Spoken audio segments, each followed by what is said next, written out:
본 방송에서 제공하는 투자 정보는 투자 판단에 대한 조언입니다.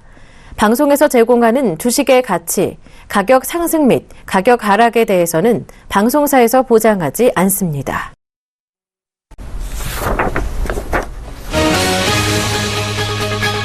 뉴욕 증시가 대형 IT 기업들의 선전에도 불구하고 국제유가 급락과 기대에 못 미친 경기지표 영향으로 혼조세를 나타냈습니다. 다우지수는 0.15% 떨어진 18,404.51로 거래를 마쳤고 S&P 500 지수도 0.13% 하락했습니다. 반면 나스닥 지수는 0.43% 올랐습니다. 1년 중 최고 수준을 보였던 미국 제조업 성장세가 다소 수그러들었습니다. 전미공급자관리자협회는 지난 7월 미국 제조업 구매관리자 지수가 52.6을 기록했다고 발표했습니다. 이는 지난 6월에 기록한 53.2와 시장의 예상치인 53 모두에 미치지 못하는 수치입니다. 국제유가가 공급 과잉에 대한 우려가 다시 커지면서 3% 넘게 급락했습니다. 뉴욕 상업거래소에서 서부 텍사스산 원유 가격은 전 거래일보다 배럴당 3.7% 급락한 $40 6센트를 기록했습니다. 이에 따라 지난 6월 8일에 기록했던 $51 23센트 대비 20% 이상 하락하면서 약세장에 진입했다는 평가입니다. 유럽 증시가 일제히 내렸습니다. 경기 지표가 부진했던 데다가 은행권 스트레스 테스트 결과로 은행주가 하락한 것이 증시 악재가 됐습니다. 영국 FTSE 지수는 0.45% 하락했고 독일 닥스 지수도 0.07% 떨어졌습니다.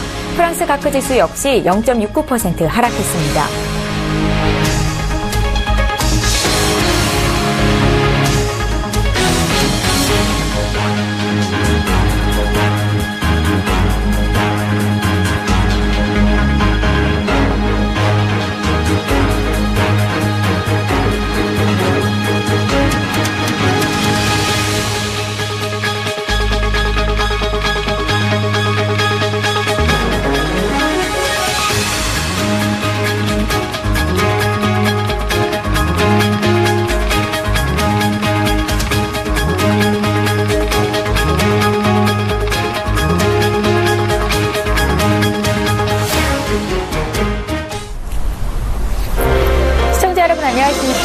증시와이드 일부 진행의 최인정입니다. 오늘 새벽에 마감한 미국 뉴욕 증시는 혼조세를 보였습니다. 국제유가가 공급 과잉 우려에 3%나 급락했고 또 미국 ISM 제조업 지수가 전망치에도 다소 못 미치는 결과를 내놓으면서 투자 심리를 위축시켰습니다. 은행들의 자본 건전성은 예상보다 괜찮았다는 평가를 받았지만 유럽 쪽에서도 제조업 지표가 부진했다는 영향으로 유럽 증시 또한 하락세였습니다. 자, 어제 국내 장세에서 코스피 지수는 상승세를 보였었죠. 삼성전자의 상승에 외국인들의 현선물 쌍끌이 순매수에 힘입어서 코스피는 2029포인트 연중 최고치를 찍었는데요. 어제부터 주식 매매 거래 시간이 30분간 연장이 됐습니다. 다만 거래대금과 거래량이 전 거래일 대비해서 크게 늘지 않았다는 점은 아직은 증시에 큰 영향을 미치고 있지는 않다고 해석할 수 있을 것 같습니다. 자, 오늘도 역시 출발 증시와이드에서는요. 글로벌 이슈 분석하고 국내장 전략까지 짜보겠습니다. 8월 2일 화요일 출발 증시와이드 1부 본격적으로 출발합니다.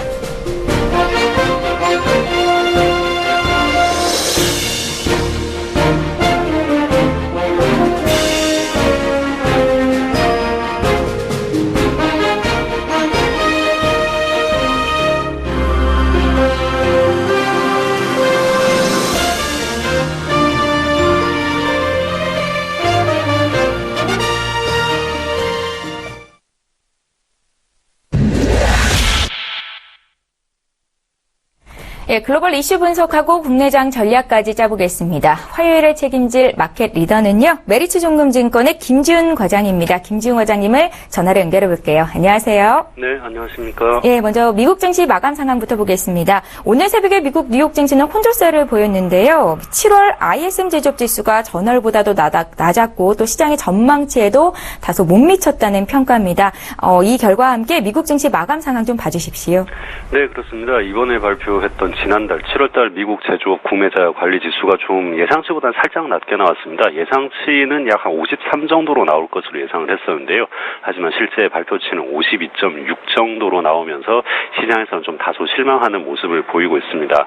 하지만 그래도 일단 이 PMI 지수 같은 경우 50을 넘어가면은 그 경기 확장 국면이라고 판단을 하고 있기 때문에 일단 시장의 기대치보다는 못 미쳤지만 하지만 경기 확장은 계속 이어지고 있다라는 이 정도의 판단을 지금 시장에 줬고요. 그렇기 때문에 이 지표가 좀 다소 부진하게 나오긴 했지만 뭐 시장의 큰 뭐 급락이라든지 뭐 큰 실망 매물 이 정도를 아직까지는 불러일으키고 있는 것 같지는 않습니다. 예, 알겠습니다.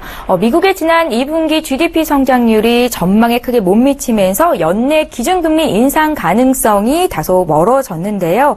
최근 미국 달러화 가치가 급락한 가운데 조만간 달러가 최악의 해를 맞을 것이다라는 분석 기사가 나왔습니다. 미국 경기를 비관적으로 보고 있는 시각인 것 같은데 김준 과장님의 의견은 어떠신지요? 네, 맞습니다. 달러가 올해 최악의 해를 맞을 것이다라는 이러한 분석이 나오고 있는데요. 이 의견은 곧 뭐 다른 말로 표현하자면은 미국의 경기 전망이 굉장히 부정적일 것이다. 이거랑 똑같은 의미거든요. 아무래도 미국의 2분기 GDP 성장률이 뭐 예상보다 좀 너무 낮게 나왔기 때문에 이렇게 반응이 나오는 것이 아닌가 싶습니다. 지금 시장에서는 당시 미국의 2분기 GDP 성장률을 약 한 2.5% 정도로 나오지 않겠느냐라고 예상을 했었는데 실제로는 뭐 절반 수준밖에 안 되는 1.2%밖에 나오지 않았거든요. 이게 그것 때문에 상당히 좀 실망스러운 목소리도 많이 나오고 또 뭐 달러가 최악의 해를 맞이할 것이다라는 이 정도의 지금 예상까지 나오고 있는데요. 하지만 분기 GDP 성장률 하나만으로 미국의 올해 경기 전망이 뭐 굉장히 뭐 최악의 해를 맞이할 것이다 이렇게 보기는 아직까지는 조금 이른 편입니다. 추후에 발표될 뭐 여러 가지 지표라든지 그리고 이번에 발표된 뭐 PMI 지수 같은 경우도 일단 뭐 예상치보다는 조금 낮게 나오긴 했지만 그래도 경기 확장 국면은 분명히 들어가 있다라는 것을 확인시켜줬거든요. 그렇기 때문에 추후에 발표될 여러 가지 지표를 조금 더 확인을 해봐야 알 수 있을 것 같습니다. 예, 알겠습니다. 중국의 위안화 기준 환율이 2달 만에 최대폭 절상했다라는 이야기가 들렸는데요. 절하세를 보였던 중국 위안화 가치가 달러 대비해서 지난주에 이어서 계속해서 오름세로 지속하고 있는데요. 이 같은 중국 당국의 위안화 가치 절상 배경이 궁금합니다. 알려주십시오. 네, 이번 절상은 중국 정부가 뭐 의도적으로 뭐 절상을 뭐 유도했다기보다는 일단 달러가 이번 위안화 기준을 달러로 지금 매기는데요. 이 달러가 약세가 되다 보니까 상대적으로 위안화가 강세가 되는 이런 측면이 많이 있습니다. 뭐 최근에 한 6개월 동안에 위안화가 국제 결제 통화 중에서 이 결제하는 차지하는 비중이 약 1.72% 정도밖에 안 됐거든요. 그렇기 때문에 중국 정부 입장에서는 좀 있으면 10월 달에 이제 IMF의 SDR 특별인출권 공식 편입을 앞두고 있기 때문에 최대한 국제 결제 통화 비중을 좀 높이려는 의도가 작용을 할 수 있는데요. 하지만 이번에 달러화가 약세가 되면서 자연스럽게 위안화 강세가 나타나고 있고요. 이렇게 되면은 분명히 국제 결제 통화 비중에서 위안화가 좀 더 비중이 높아질 수 있습니다. 그렇다면은 중국 정부 입장에서도 이 위안화 절상을 굳이 이거를 막을 이유가 없는 상황이거든요. 분명히 촉발된 것은 시장의 어떤 달러 약세 때문에 이 위안화 절상이 시작이 되었지만 중국 정부도 이것을 의도적으로 지금 막을 만한 이유가 없기 때문에 당분간은 좀 이러한 움직임이 이어질 것으로 예상을 하고 있습니다. 네, 알겠습니다. 이번 주에는요, 4일로 예정되어 있는 영국 BOE 통화정책회의에 또 기추가 주목되고 있습니다. 브렉시트 찬반 투표 후로 두 번째 열리는 BOE 회의에서는 영란은행이 돈을 더 풀 것이라는 관측에는 별다른 이견이 없는 것 같은데요. 과장님의 의견은 어떠십니까? 네, 그렇습니다. 이번에 영국 중앙은행이죠. 영란은행이 통화정책위원회 회의가 지금 진행이 되고 있는데요. 브렉시트가 결정된 그 이후에 열렸던 정책회의에서 분명히 8월 달에는 통화 완화 정책을 좀 시행을 할 것이다라는 이런 의사를 내비쳤기 때문에 분명히 이번 달에는 어떤 방식이든지 좀 유동성을 공급하는 이러한 결정이 나올 것으로 분명 시장에서는 기대를 하고 있습니다. 시장의 관심은 이제 과연 어떤 방식으로, 어떤 경로로 이러한 완화 정책을 실행을 할 것인가 이쪽에 초점이 맞춰져 있는데요. 예상하기로는 지금 뭐 기준금리를 낮춘다든지 0.5% 정도로 꽤 긴 기간 동안 한 7년 정도 동안 계속 기준금리를 유지를 해왔었습니다. 이 기준금리를 0.5%에서 조금 더 낮추든지 혹은 자산 매입 규모를 확대를 한다든지 이러한 방식으로 아마 실행을 할 것으로 예상을 하고 있는데요. 시장에서 기대하고 있는 것만큼 그 기대에 걸맞는 유동성 공급 정책이 나온 나온다면은 분명 지금 현재 이 시장의 상승세를 이끌고 있는 유동성 장세의 수명이 어느 정도는 조금 더 연장될 수 있기 때문에 시장에서는 이것을 새로운 상승 모멘텀으로 받아들일 수 있을 것 같습니다. 예, 알겠습니다. 자, 이제 국내 쪽으로 좀 와볼게요. 코스피가 어제 2029포인트 연중 최고치를 경신했습니다. 국내 기업들의 긍정적인 2분기 실적, 또 외국인 매수세가 지속되면서 지수가 우상향을 그릴 것이다라는 의견과 또 다른 의견은 단기 고점에서 2000선 쪽에서는 이제 펀드 환매 물량이 계속해서 나오고 있기 때문에 지수가 더 가기는 힘들 것이다라는 의견이거든요. 과장님은 어떻게 보세요? 네, 저는 두 의견 다 반반 다 맞다고 생각을 하고 있습니다. 일단 2분기에 한국 기업들 실적들 발표되는 걸 보고 있으면은 시장 예상보다 대부분 다 어느 정도 시장 예상에 부합하든지 혹은 시장 예상보다 어느 정도 좀 더 높게 나오든지 대부분의 기업들이 이 정도가 나오고 있거든요. 지금 어닝 쇼크가 나오고 있는 기업이 그다지 많지 않은 상황입니다. 그렇기 때문에 국내 증시 자체의 펀더멘탈은 굉장히 더욱더 견고해지고 있다고 보여지고 있고요. 그리고 글로벌 증시 같은 경우도 지금 그렇게 크게 조정세가 나오지 않고 있기 때문에 외국인들 같은 경우 계속해서 순매수 포지션을 유지할 것으로 기대가 되고 있거든요. 그렇기 때문에 수급적인 측면이나 펀더멘탈적인 측면에서 본다면 분명 상승할 수 있는 가능성이 굉장히 많아 보인다고 생각이 되고 있습니다. 하지만 또 이 상승이 어렵다고 보고 있는 견해 쪽에 하나가 이제 펀드 환매인데요. 이 기관의 매도가 계속해서 강하게 나오고 있기 때문에 증시가 분명 외국인의 수급에 의해서 어느 정도는 좀 더 상승을 할 수 있겠지만 그때 추세적으로 여기서 더 크게 상승을 하기보다는 어느 정도 그동안 박스권 유지해왔던 코스피 밴드 상단을 어느 정도 높일 수 있는 그 정도의 상승으로 그치지 않겠느냐 그렇게 생각을 하고 있습니다. 네, 과장님은 지금 시점에서 현금 비중을 늘리는 게 맞다라고 보시는지요? 그렇지는 않습니다. 지금도 분명히 이 위험자산을 편입할 만한 이러한 좋은 섹터와 업종들이 많이 있고요. 위험자산을 현금 비중을 높이는 쪽, 즉 위험자산 비중을 줄이는 쪽은 조정이 시작되고 나면, 조정의 신호가 나오고 나면 그때부터 현금 비중을 높여야 될 것 같습니다. 예, 알겠습니다. 자, 화요일에 마켓 리더와 함께했고요. 메리츠증권증권 김지훈 과장이었습니다. 과장님 잘 들었습니다. 네, 감사합니다.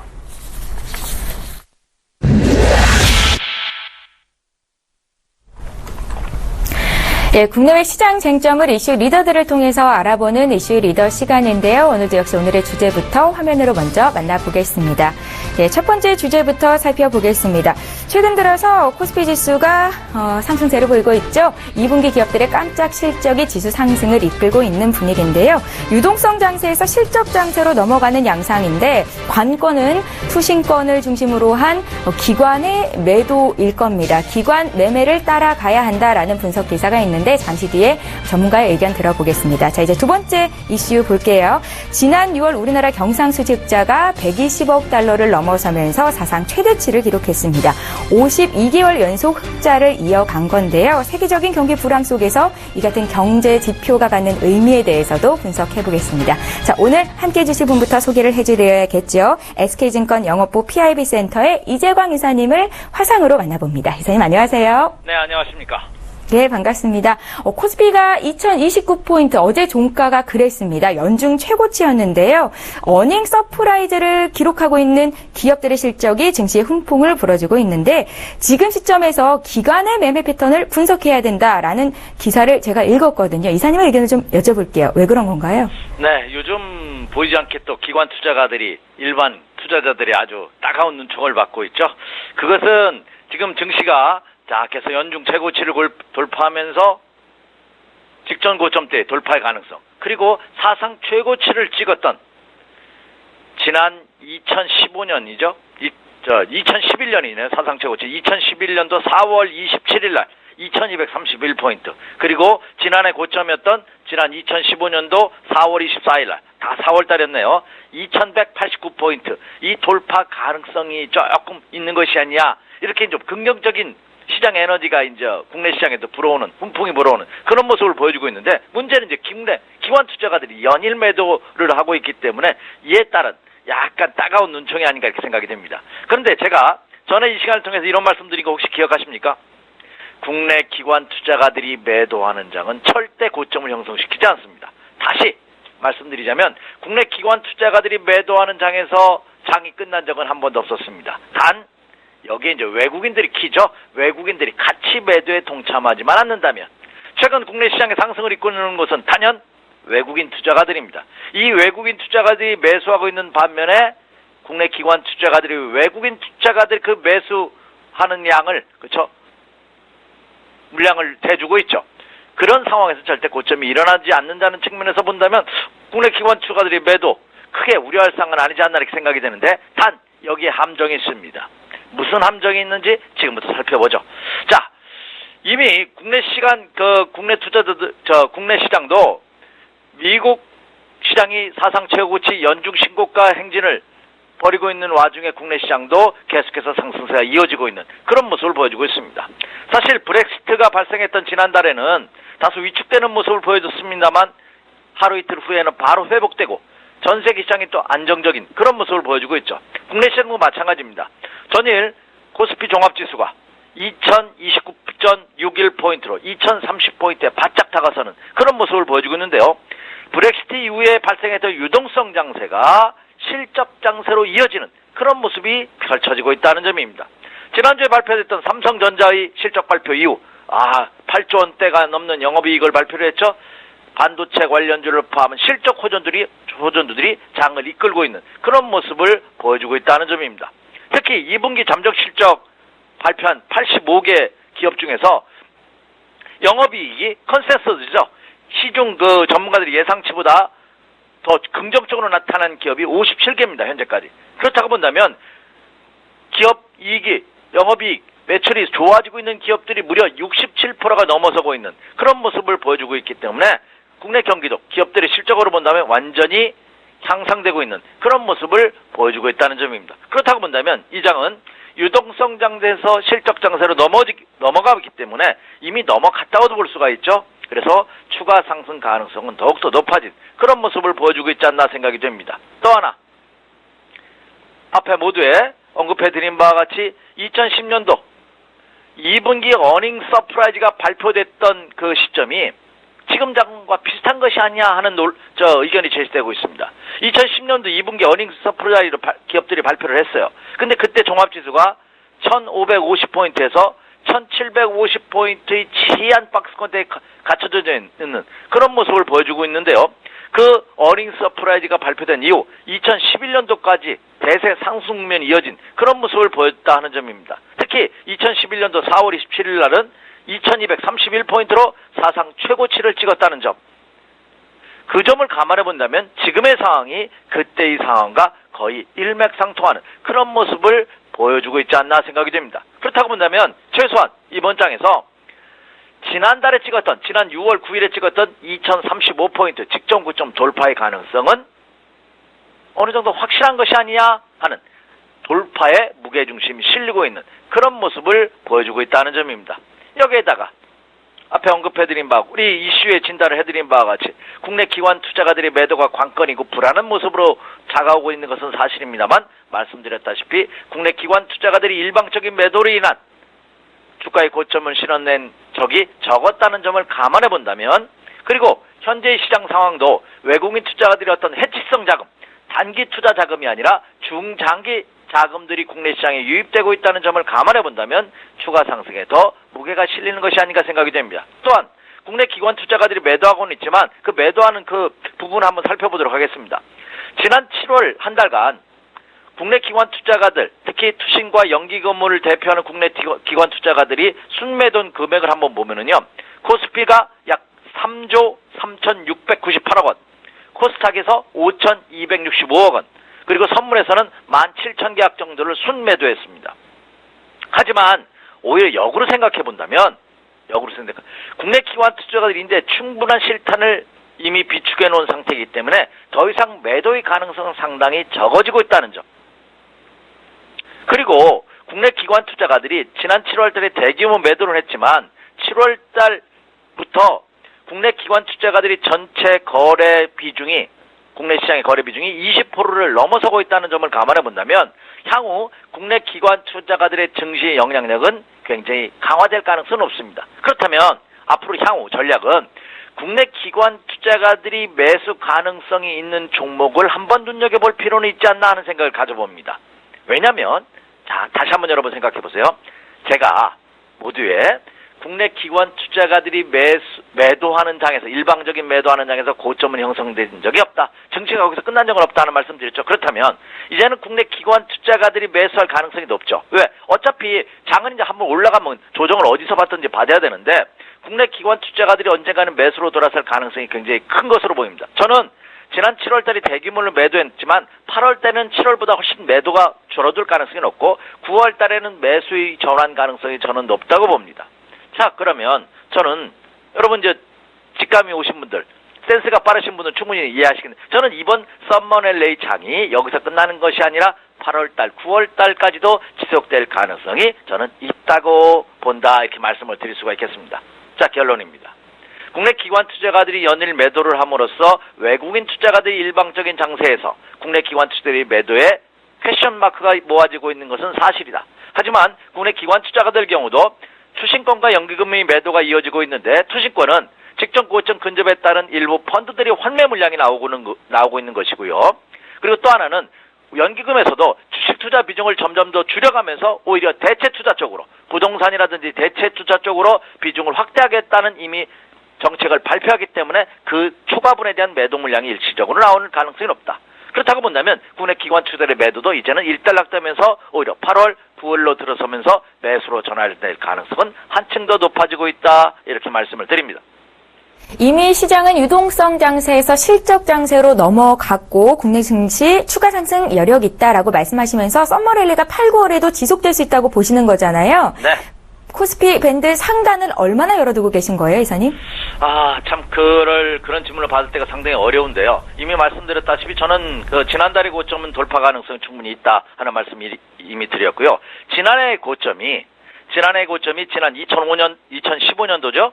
4월 24일 날 2189포인트입니다.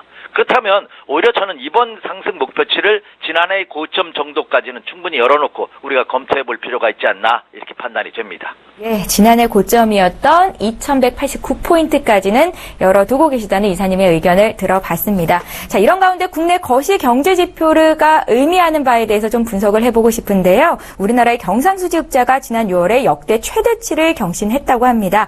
불명예스러운 불황형 흑자는 아니었는지 의미 있는 결과였는지가 좀 궁금하거든요. 이사님 어떻습니까? 예. 결론부터 말씀드릴까요?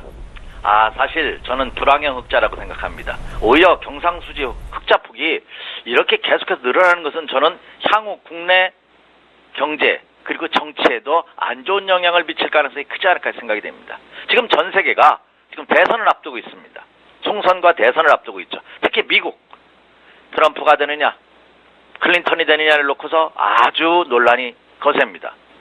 저도 그 게임이 원사이드하게 이미 정리될 줄 알았어요. 일시적인 그냥 바람으로, 일시적인 흥행으로 그칠 줄 알았더니 이거 예사롭지 않습니다. 어떻게 될지 뚜껑을 열어봐야 되지 않나 하는 생각을 해봅니다. 그런데 그것은 뭐냐? 지금 미국을 포함한 세계 각국이 보호무역 정책을 강화하고 있기 때문이 그런 것이 아닌가 생각이 됩니다. 브렉시트도 결국에서는 보면 영국이 과거 대영제국의 햇살은, 그죠? 대영제국의 그 태양빛은 꺼지지 않는다 하는 논란이 발표를 할 정도로 강했었는데 지금은 유럽연합 내에서도 영국의 입지가 줄어드니까 아마 브렉시트, 유럽연합을 탈퇴한 것이라고 저는 봅니다. 그렇다고 본다면 영국을 포함한 미국도 마찬가지가 아닌가 생각이 듭니다. 미국 국민들도 이제는 그런 트럼프 후보에 열광하는 가장 큰 이유가 이거 외국계 퍼줄 것이 아니라 내국에 있는 사람들보다 더 챙겨야 되는 것이 아니냐 하는 철저한 보호무역주의가 그 근간이 아닌가 이렇게 생각이 듭니다. 그렇다고 본다면, 그런 차원에서 본다면 국내 경상수지가 52개월째 사상 역대 최고치를 경신하고 있다 하는 것은 이건 어떻게 보면 빛 좋은 개살구가 아닌가 하는, 이런 표현이 제가 적당한지는 모르겠어요. 그런 생각입니다. 오히려 경상수지 흑자폭이 줄어들고 있다 하는 이런 보도가 더 낫지 않을까. 왜냐하면 말씀드렸다시피 경상수지가 역대 최대로 6월 경상수지 흑자액이 무려 121억 7천만 불이라고 합니다. 월별 기준으로 최대 규모입니다. 지난 2월 달에 찍었던 것보다 3억 불 이상 상승하는 그런 모습을 보여주고 있다는 거죠. 물론 내용으로 보면은 스마트폰이라든지 반도체 같은 우리의 주력 수출 제품과 그리고 유가 하락에 따른 그런 반사이익이 크지 않았나 생각이 됩니다. 그런데 말씀드렸다시피 수출 규모와 수익 규모가 다 같이 급락을 하면서 경상수지 흑자가 형성된 전형적인 불황형 흑자였다는 점이 일부 우려는 대두되어 있는 것이 사실이고, 이로 인해서 미국과 유럽, 일본, 중국, 세계 각국으로부터 더욱더 국내 통상 압박을 받을 가능성이 크지 않을까 하는 우려감이 드는 것은 사실입니다. 또 하나, 경상수지는 통상적으로 그 상품 수지와 서비스 수지를 합친 거거든요. 근데 이 경상수지뿐만 아니라 상품 수지도 역대 최고치를 기록했다고 합니다. 상품 수지가 128억 2천만 불로 월간 흑자액 최고치를 기록하는 그런 모습을 보여주고 있죠. 역시 상품 수지가 이렇게 개선된 것은 말씀드렸다시피 정부 기기, 특히 스마트폰 같은 정보기기, 그리고 가전제품의 수출액이 크게 증가된기 때문이다, 이렇게 볼 수가 있습니다. 반면에 이제 또 하나의 축이죠. 경상수지에서 상품 수지와 또 하나의 축이 서비스 수지인데, 서비스 수지는 여전히 적자입니다. 우리나라 들어오는 여행객 대비해서 밖으로 나가는 해외 여행객이 급증하기 때문이죠. 즉 요즘 휴가철입니다. 본격적으로 인천공항이 연일 사상 최고치 신기록을 기록하고 있다고 하죠. 예, 그만큼 나가시는 분이 많다는 얘기입니다. 그렇기 때문에 6월 서비스업 수지는 13억 8천만 불 적자입니다. 5월에 11억 4천만 불 적자폭보다 적자폭이 더욱더 확대되는 그런 모습을 보여주고 있죠. 특히 말씀드렸던 여행 수지에서 적자폭이 무려 7억 4천만 불의 적자를 기록함으로써 지난달 2억 5천만 불의 적자에서 본다면 배 이상 증가하는 이런 모습을 보여주고 있다는 점입니다. 그러나 그래도 다행스러운 것은 이 서비스업 수지가 흑자폭이 연일 이어지고 있고 확대되고 있지만 그 이자, 배당 소득 등을 포함한 본원 소득 수치는 12억 6천만 불 흑자를 보임으로써 두 달 연속 흑자를 달성함으로써 본격적인 내용 측면에서 본다면 여행 수지가 급증했기 때문에 그렇지, 해외 여행객이 급증해서 그렇기 때문에 그렇지, 그래서 이자나 배당 수준 같은 본원 소득 수지는 그래도 안정적인 그런 모습을 보여주고 있다는 점입니다.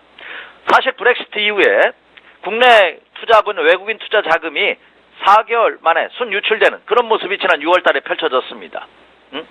특히 외국인 투자 자금이 22억 2천만 불 감소하는 그런 모습을 보였거든요. 근데 문제는 주식 투자에서는 7억 8천만 불 정도가 증가됐는데 채권 투자가 한 30억 달러 감소함으로써 외국인 투자의 자금이 순유출된 그런 모습을 보였지만, 그러나 채권 투자는 브렉시트 이후에 장기채들이 만기가 들어서 그걸 재투자해야 되는데, 이 재투자하는 채권 매니저들이 시중 경제 상황이 불안함으로 인해서 다소 템포를 늦추는 타이밍을 좀 조절했기 때문이 아닌가 생각이 됩니다. 이미 브렉시트에 따른 금융시장의 위화감은 이미 해소된 모습을 보여주고 있기 때문에 오히려 이미 7월 중순 이후부터는 다시 재계약하는 그런 건수가 증가되는 모습으로 나타나고 있다는 점이죠. 그렇다고 본다면 8월 달부터는 다시 외국인 투자가들의 순유출 규모는 현격하게 줄어들 가능성이 높으며 오히려 유입으로 전환될 가능성도 굉장히 큰 그런 모습을 보여주고 있다, 이렇게 말씀을 드립니다.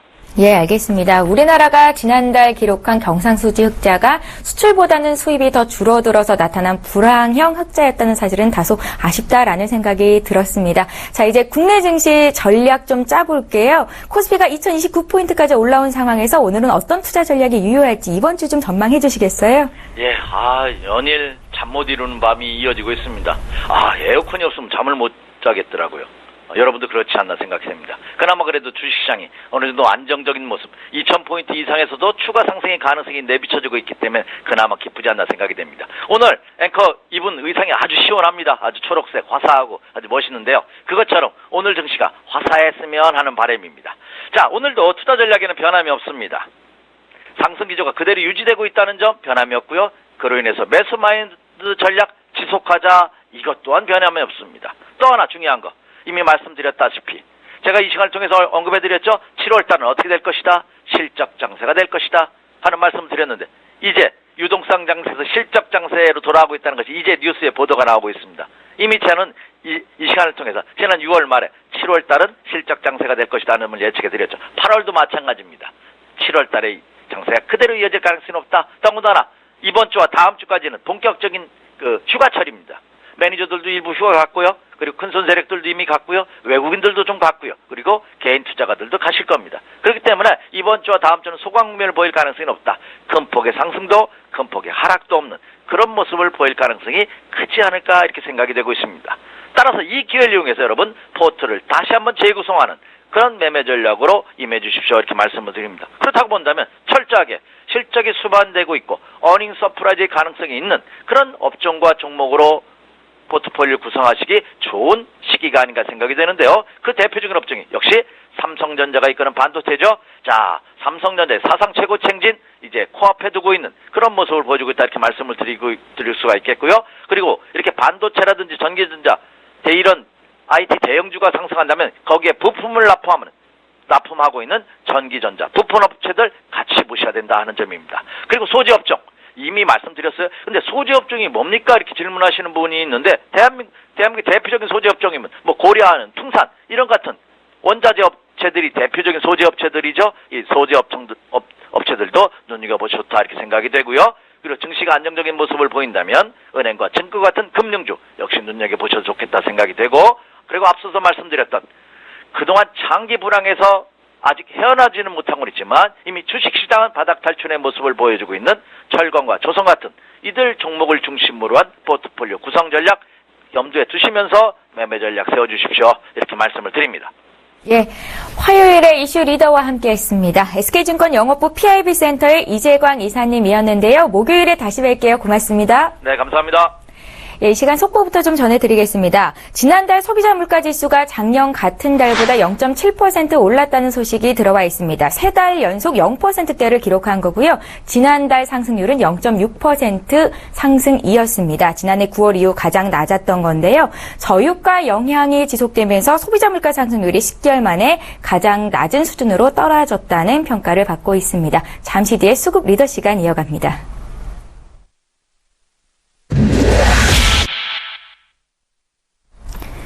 예, 수급 리더 시간인데요. 전일장 수급 동향부터 살펴보겠습니다. 어제 장에서 코스피 지수가 2029포인트까지 올라왔습니다. 그 중심에는 외국인 투자자들이 있었는데요. 외국인 투자자들이 벌써 보름 이상 주식을 사들이고 있습니다. 어제 장에서는 현선물 쌍끌이 매수가 들어왔었죠. 외국인들이 3,078억 원 매수 우위를 기록했고요. 반면에 개인과 기관이 각각 1,049억 원, 2,969억 원 순매도를 기록했습니다. 이어서 코스닥 투자 주체별 매매 동향 살펴보겠습니다. 예, 어제 코스닥 지수는 하락세를 보였습니다. 어제 코스닥의 하락 요인은 기관과 외국인의 쌍끌이 순 매도였는데요. 기관이 338억 원 매도 우위를 기록했고 외국인 역시 201억 원 팔았습니다. 어제 코스피는 0.36% 내린 703이 종가였는데요. 개인 투자자들이 668억 원 매수 우위를 기록해줬습니다. 예, 이어서 어제자 기준으로 거래소 내에서 외국인과 기관이 어떤 종목을 샀었는지 쇼핑 종목 확인해 보겠습니다. 먼저 거래소 쪽부터 살펴볼 텐데요.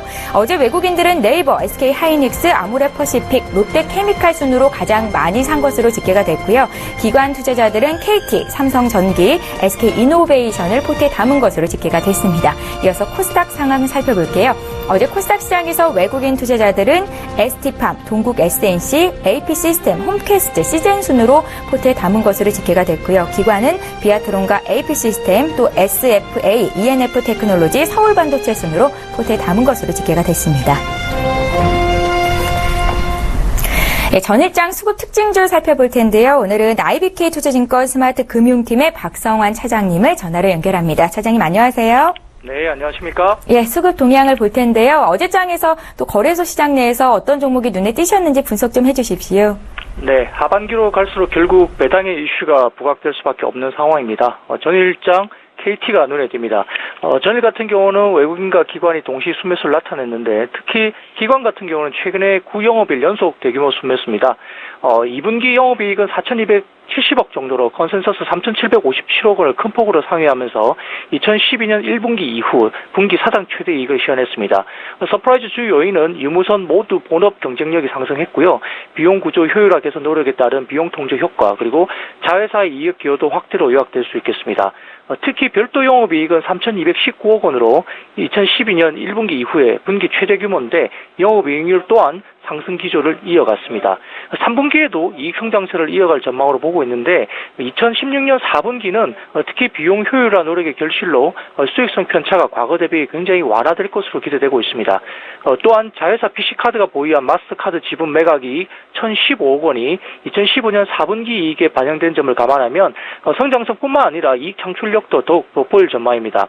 무선 경쟁력 부각과 기가 인터넷 기반 초고속 인터넷 매출 견인, 그리고 IPTV 사업 가치 제고, 그리고 비용 구조 혁신 노력 등 실적 대비 밸류에이션 매력이 아주 강하게 부각되고 있는 상황입니다. 추가적으로 스카이라이프와 BC카드, KT 에스테이트 등 우량 자회사의 이익 기여도 확대도 새롭게 투자 포인트로 자리매김하고 있는 것 같습니다.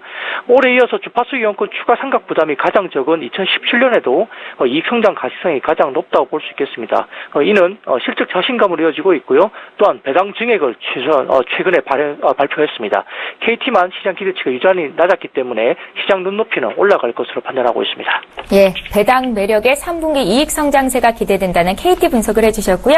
이번에 코스닥 쪽에서 수급 특징주 보겠습니다. 어떤 종목이 눈에 띄셨는지요? 네, 동국 SNC입니다. 외국인이 대규모 수매수를 나타냈습니다. 최근에 일주일간 외국인의 매수세가 아주 강하게 유입되고 있는 상황인데요. 52주 신고가까지 보였습니다. 미국은 PTC, 즉 Production Tax Credit이라 해서 신재생 발전량 세액 공제 기한을 2020년 1월까지 연장하기로 결정했습니다. 결국 미국 내 풍력 발전 단지 건설 확대를 예상할 수 있는데, 미국에서는 2020년까지 연평균 8기가와트 이상의 신규 설치가 예상되고 있습니다. 전체적으로 미국의 1위 발전 단지인 EPC 회사인 G사의 풍력 타워를 동사가 납품하고 있고요.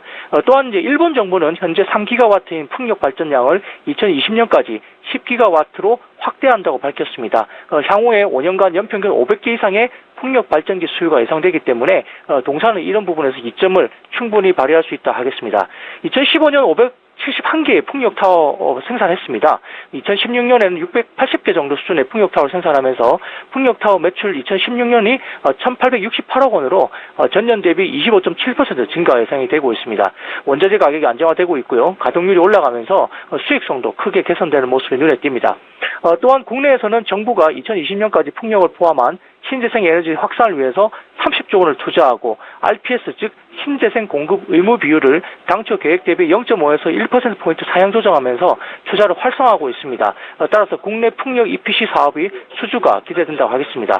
다만 최근 단기의 주가가 가파르게 상승했기 때문에 트레이딩 바이 정도 접근해서 필요하겠습니다. 예, 알겠습니다. 최근 주가 상승세가 놀라운 동국 SNC까지 수급 특징주로 봤습니다. IBK 투자증권 스마트금융팀의 박성환 차장님의 의견 들었습니다. 잘 들었습니다. 감사합니다. 예, 출발 증시와이드 1부 여기서 마치고요. 저희는 잠시 뒤 2부 시간에 뵐 텐데요. 2부 시간에서 어떤 내용들이 꾸려질지 잠시 소개를 해드릴게요. 샘플러스 김영구 멘토 연결해서 글로벌 증시 상황 분석하고요. 국내장 전략까지 짜볼 겁니다. 오늘은 어떤 특징주를 주실지, 추천 종목을 주실지 또 기대가 되고요. 또 관세청 면세 판매 제한 소식에 화장품주가 동반 약세를 보이고 있는데 어떻게 대응하면 좋을지, 또 국내 기관을 중심으로 바이오 제약주가 전반적인 약세를 보이고 있는데 어떤 투자 전략이 오를지도 두 분의 전문가와 함께 풀어드리겠습니다. 잠시 뒤 2부 시간에 뵙겠습니다. 고맙습니다.